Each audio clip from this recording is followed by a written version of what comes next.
Alright, y'all, it's the second. That means rent was due yesterday. And your 3-day late notice is done by tomorrow. You got till 3 days to pay rent you due for your late charge. So, over the weekend, I went ahead and notified the complex, all that stuff, that they violated Florida statute 86, I think 53 or something like that, the landlord-tenant agreement. So I'm like, yeah, okay, whatever. I'll pay my final rent, all that good stuff. But then, you're going to remove this early termination fee. Because by law, I've been allowed to break my lease since December, 7 days after I reported the issue that y'all did not address or fix. And then, even if not after 7 days, I gave them 5 months to fix it. The reason I stayed this whole time is because my older kids had school, so I finished the school year, and I gave them notification, I gave the rent office verbal notification that by the end of the school year, this issue is not fixed. I will be putting in my 7-day notice and breaking my lease. It's ridiculous. I shouldn't have a shower head that is leaking for 45 minutes straight. Or I shouldn't be flushing my toilet and water coming out my shower head. And the only issue they've addressed the whole time I was here is the shower head. They kept replacing the washers and adding adapters. I'm like, I don't care if you're stopping the water coming out of the shower head or not. The only way you're going to fix the issue of the water that was coming out when I flushed the toilet, that means there's a valve issue. That means you have internal piping issues. You're going to have to cut a hole in the wall and re-inspect your piping.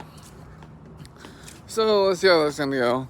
So now I'm trying to get if I want to get a correspondence back by tomorrow, I'm like, okay, I need a recording of all my phone conversations, all the work orders I put in, all the communications I put in with this complex, so I can take it to my lawyer and the code enforcement to get y'all reprimanded, because I'm not the only person that's been facing plumbing issues. I've talked to a few other people at this complex, and that's why a lot of people are moving out and not renewing their leases, because they got issues. They're a brand new complex. There shouldn't be all these issues, but I don't want to be a dick, but I like winning and I believe in being fair.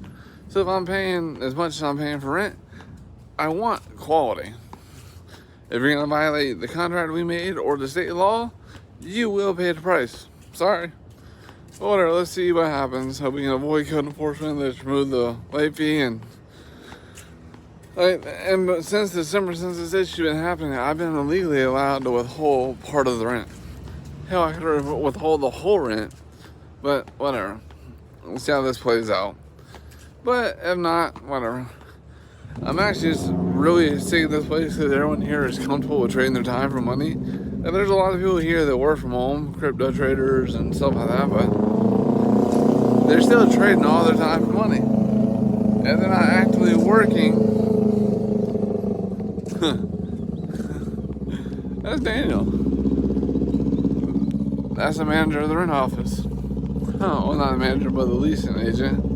Guess he's on lunch or something, but whatever. And then there's way too many issues with this complex to begin with. Way too many internal issues, way too many issues with the community as a whole. Like, it's ridiculous. But anyways, y'all, be wary. That's why make sure you're getting what you're paying for, and you're getting treated fairly. That's why I want to be an employee. Your employer does not treat you fairly. They pay you enough to keep you around, but not enough, or just enough to keep you around, but not enough to get ahead. So don't fall for it, dude. Like all those little perks and benefits you're working for. If you make enough cash flow, or you make enough income, or you have enough passive residual cash flow, you can buy your own benefits. But while you're working towards creating that cash flow and creating that financial independence, yeah, you're gonna need a job. Because the first step to wealth creation is you need some source of income coming in.